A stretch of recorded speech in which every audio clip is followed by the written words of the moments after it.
scallion again. All right, so walk with me, my friends, over to the kitchen again. And I've got some wonderful friends waiting for me over here. I'm just going to pop on over this side. So, Healthful Living 365. Welcome to the first in a 6-week series. With me today, I have my wonderful friends, Julian and Knut Savani. Welcome. And so, what will you be cooking for us today? Well, good afternoon. We'll be cooking for you one of our more favorite recipes. It's when you're transitioning from a meat-based diet over to plant-based living. And the dish is called chickpeas masala. That sounds good. Yes. Did you hear that, folks? Chickpea masala. So for those of you who don't know, it's a traditional Indian dish, and it's popular in Delhi and Punjab. Correct. So today we are going to try it in the kitchen, and hopefully you'll be able to try this at home when we are finished. Okay, so Knut, would you mind reading the ingredients to us? Sure, I will. First ingredients is chickpeas masala. Is chickpeas, 16 ounces of chickpeas, half a cup of coconut milk, and 1.5 cup, and 15 ounces of puree tomatoes, and 2 inches of ginger, which is just about that much of a ginger. And also 1 large onion. We have 3 cloves of garlic. We also have 1 tablespoon of masala powder, 1 tablespoon of turmeric, and cilantro, and pink salt to your taste. Okay. All right, so Jillian, what will we be doing first? Okay, so why we like chickpeas or love chickpeas, because it's a staple in our home. Chickpeas is very versatile. It's one of those beans that you can use to make practically anything you want. And I grew up on curry, so yes. You know, doing the chickpeas masala for us was really great because it's nice, the flavor is great, and all the ingredients that we're about to show you how we put together makes it such a delightful meal that we transitioned going plant-based for, I think, we were doing it for 3 months before recognizing that, hey, you did not go buy fish last Friday. Right. So it took us like 3 months to recognize that we really did not go buy any fish, because we had gotten to the point where we were not, we did not eat beef nor any chicken or anything of that nature. anything like that. We were No eating meat at all. only fish. Only fish, And right. we transitioned, and it's just one day. It so happens that we recognized it. So normally I get a pack of chickpea. Anyone like chickpea? Anyone already eating it? Great, love it, right? Yes. Good. So I'll get a pack of chickpeas. This is a 2-pound pack, but you only need a 1-pound pack. And I normally soak that for about, I would say, overnight to the next day. I'll wake up in the morning, rinse it off, leave it, go to work, leave it soaking. I'll come back home. So is this what we drop have it in the crock pot. Yes. Leave it in the crock pot for about, I would say 3 hours, and you'll be fine. I normally put it in on low.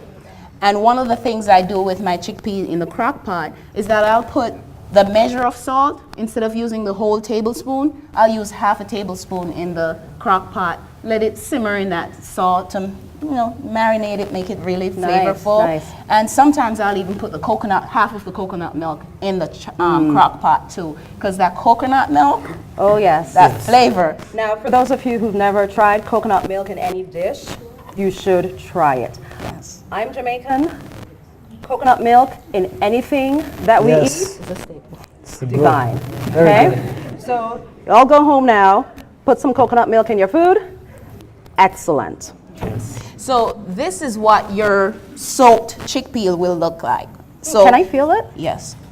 So it's still firm. Chickpea it's still firm. is very firm. Even after cooking it sometimes, you have to cook it to the consistency that you want it. But it's very firm. It doesn't go mush like a red bean or some other type of butter beans or northern beans. So you see the small grains right here. When you soak it, it soaks up most of your water. So make sure that you put it in a pan that you're putting enough water. Cover it and go about another inch or so or two above it. So one of the things that we do now is we'll get the coconut milk. I like to make my coconut milk from scratch. So most people don't know how to do that. I would suggest to you that if you're buying the canned coconut milk, you look for, or the boxed coconut milk, you look for the ones that has no gum in it, and all the preservatives are lower than the regular. And most canned milks, when you go to purchase it, you'll realize that a lot of them have a lot of ingredients in it that you really don't want, and it's not good for your body. So you want to look for the ones without preservatives and without gum, and a few other ingredients if you can avoid it. So on that note, so if you're not already reading your ingredients at the back of those boxes or packages, please get into the habit of reading them. You have absolutely no idea what you're ingesting. I can give you an example.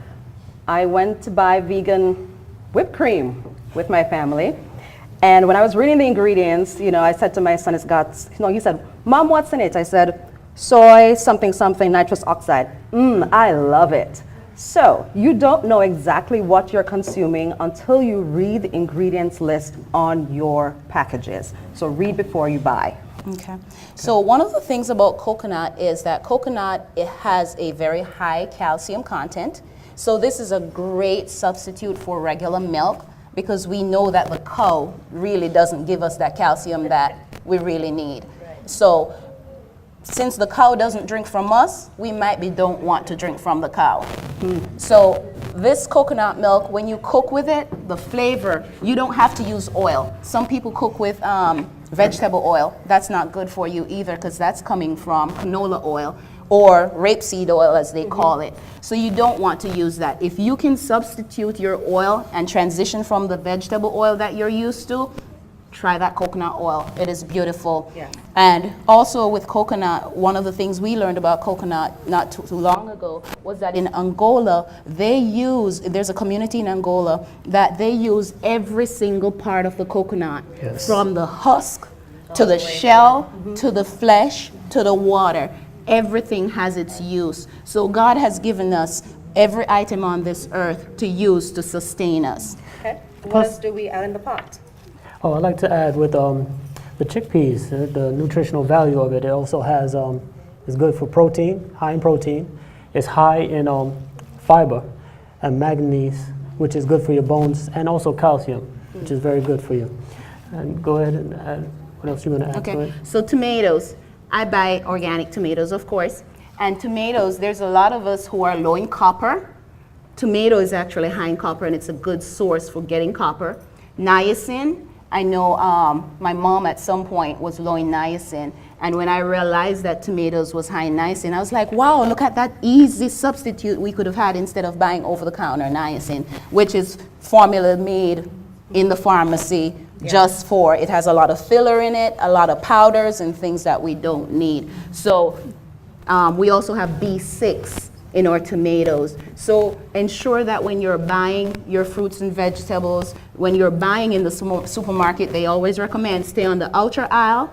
If you stay on the outer perimeters of your supermarket, you will be healthier. Leave the inner aisles alone. All right. Okay. We use pink salt. I just love the flavor of pink salt. There's black salt, There's salt, other- pink yeah, salt, there's a lot of white other salt. salts. Yeah. But this one has the best nutritional us. value. To To us, us. anyway. One of the things about pink salt is when you're using pink salt, be very careful, because pink salt, once you have cooked your meal and it settles, the content of the salt tends to rise, so it gets stronger. So when you cook with it, you might not taste it at that moment when you taste the pot, but the flavor of that salt will rise, especially in another hour or so when the pot really settles. So don't be heavy-handed with Yes. it. Exactly. And you want to watch your blood pressure, because even though it's a healthy item, if you still can overdo raise it, it. we can Right. still abuse a nutrient item. Correct. Turmeric. So we have the powdered turmeric, but we tend to buy fresh turmeric more than anything else. So the powder is a backup. And we always ensure that when we buy the powder, there's no fillers in it, or whatever the filler is must be a natural ingredient. It should not be an irritant nor powders. Like talcum powder has been found in a lot of food items. You want to try to stay as natural as possible. So this is organic turmeric. Call it that. Yes. Go ahead. So the ginger, we love ginger. Yes. We drink it, we juice it, we cook it, we do everything with ginger. The flavor is kind of like your coconut milk. It's hard to do without.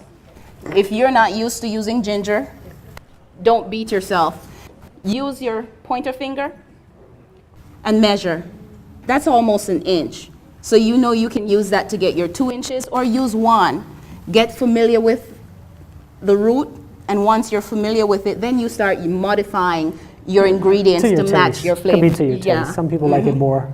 So I notice we have some more ingredients sitting over here. What do we do with these? Okay, so this is the pureed tomatoes, and Okay. I use organic tomatoes, so I blend it out. You can get yours chopped to whatever texture you want. You don't have to have it pureed all the way. You can have your tomatoes chopped up for this dish, or pureed. It depends on how you like your tomatoes. Cilantro, love cilantro. High flavor, so make sure that when you're using cilantro, if this is your first time using cilantro, test it first. Make sure you're familiar with it to the point where you can measure your taste buds and not overpower your food with it. So now, after I've combined all these ingredients, do I put it in the crock pot or do I now transfer? No. You what's want in to the do a crock pot? saucepan. So Okay. the first thing I do is I use my coconut milk. I'll put my 1.5 cups of coconut milk in my saucepan, warm that. And while that is warming, I'll add my turmeric, my coriander, my masala, the caraway seeds, any type of onions, garlic, ginger, anything that you like to flavor your pot with, you can add it in then when the coconut milk is warming up.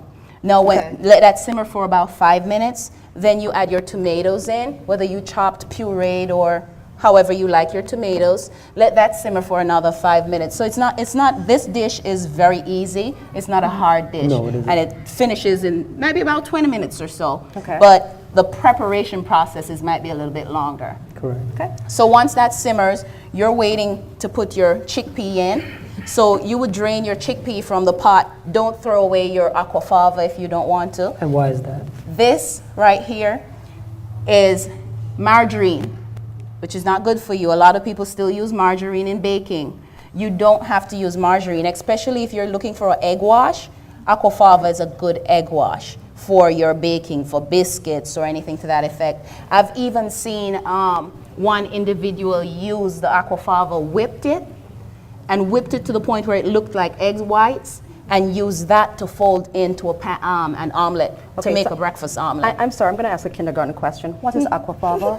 So, so that's what we pour off. So this is what we were pouring off.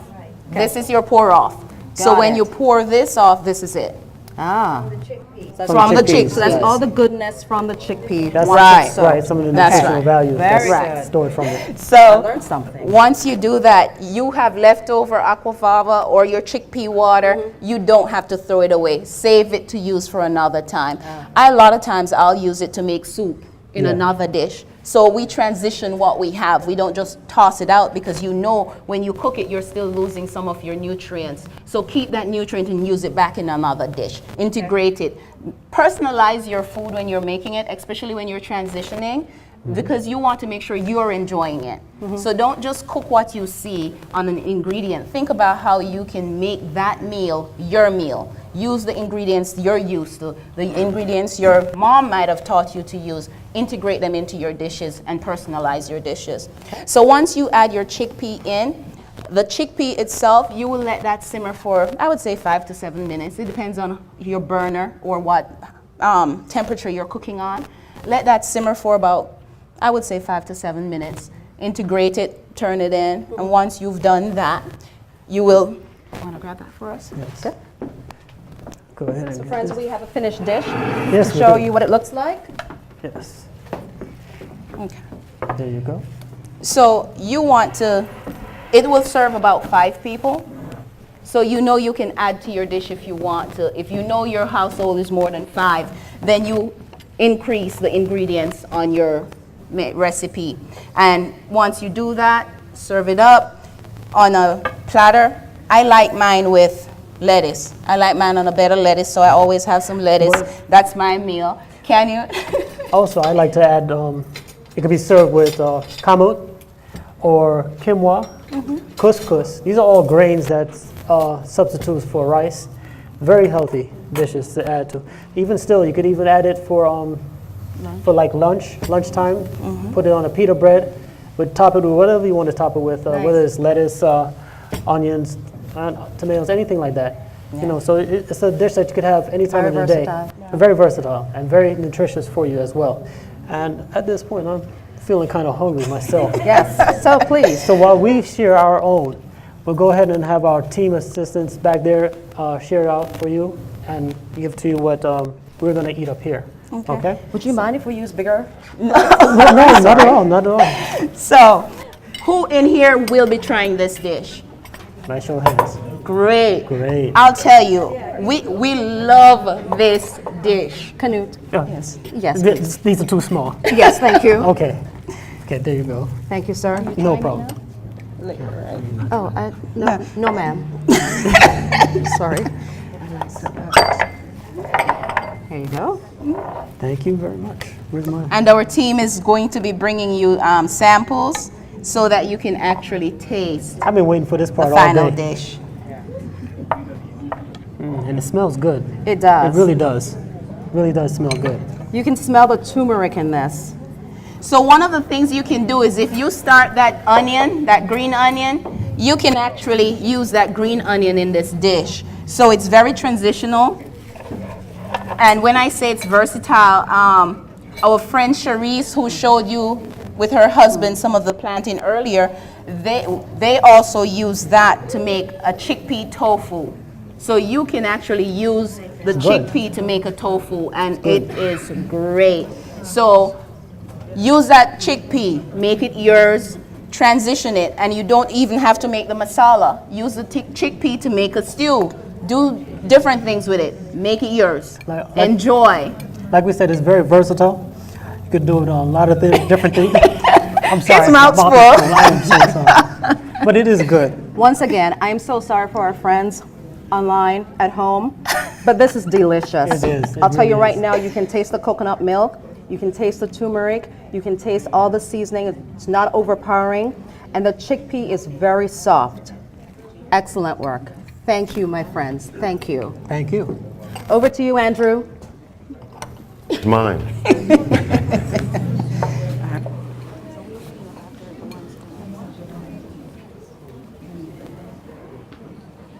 Okay, are there any questions for our cooks? Good. Very good, Julian. Any questions for our cooks? Okay, hold 1 second, hold 1 second. Let's get the mic to you. Any questions for our cooks?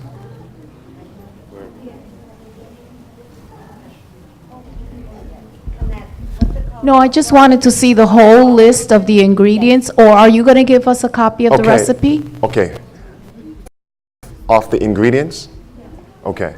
We will put that on the screen right away for you.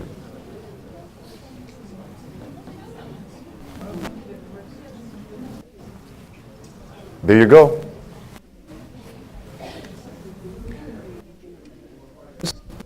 For our cooks?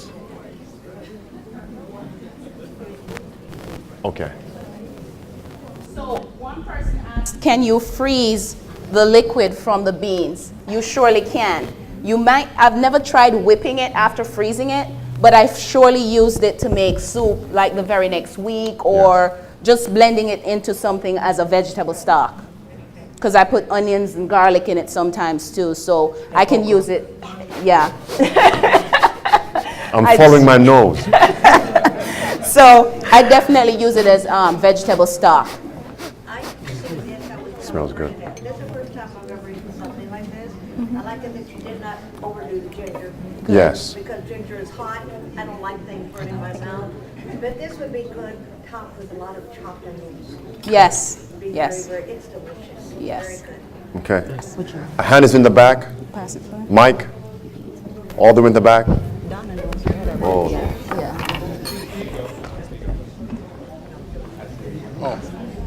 Can we make cheese with the chickpea? You can use it to make a spread, but I've never gone with the chickpea. What I have used to make cheese is I've used cashews, and walnuts is also really good to make cheese. But that might be an experiment that you can try and bring it back to us next week and let us know how it goes. Exactly. And in one of our future segments, we will talk about how to make milk and how to make cheese. So if you return, you'll be able to see that demonstration as well. Yeah. Correct. Okay, friends, let me see the hands of those who are enjoying that taste sample. Well, let me try it. Let's see.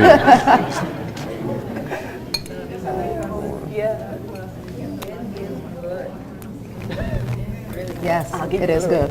I'll give Hillary the secret. Yeah. So, That's good. nice. That's good. All right. So we have the seal of approval. Yes, you do. Thumbs up.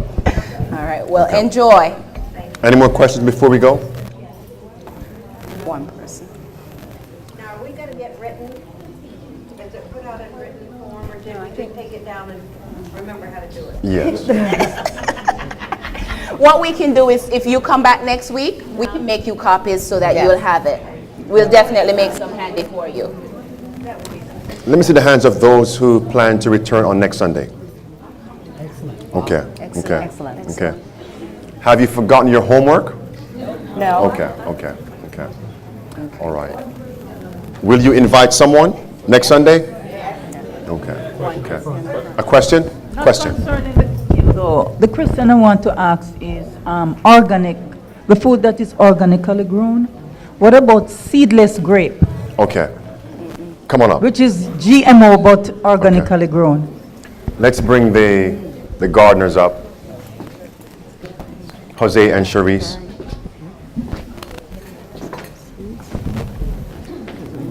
And the question again? Seedless grape, Right.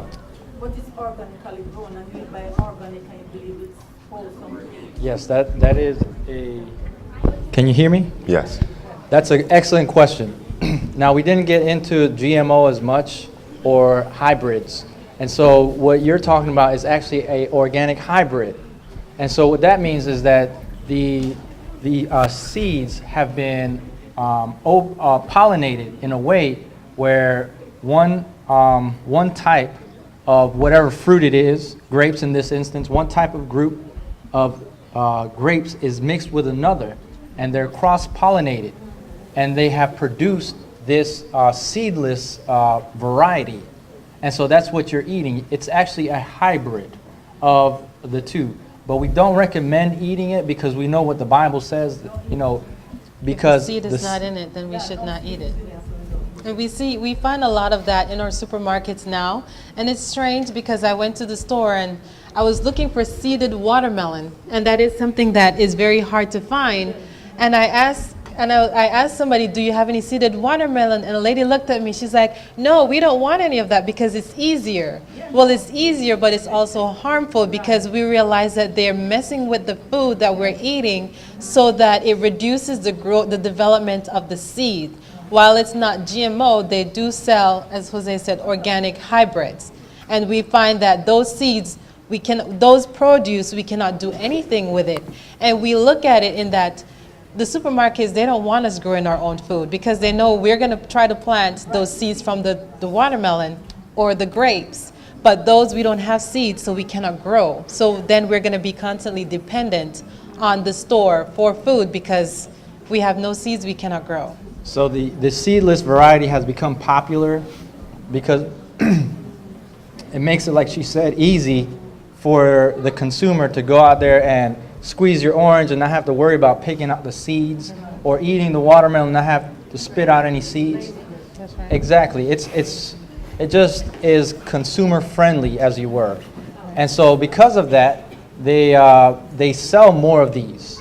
And this was actually, I believe it was discovered in Brazil, a variety of oranges that had no seeds in it. And that's where this became an experiment now, a science lab experiment. And they started playing with the genetics of the We're going seeds. to talk. Right. And those plants are grafted.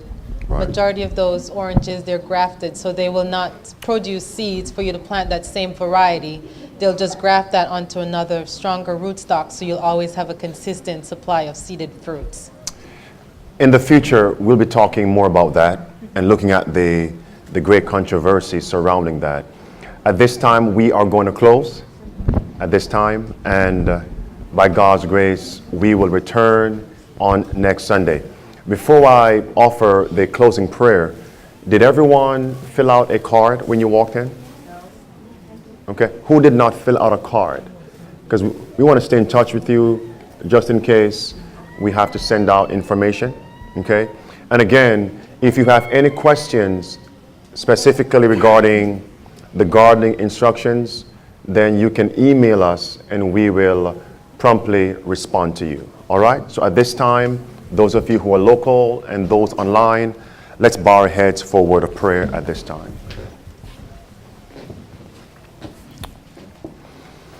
Father in heaven, we thank you for your many blessings. Thank you for allowing us to be here, and thank you for your presence and even for what we have garnered today.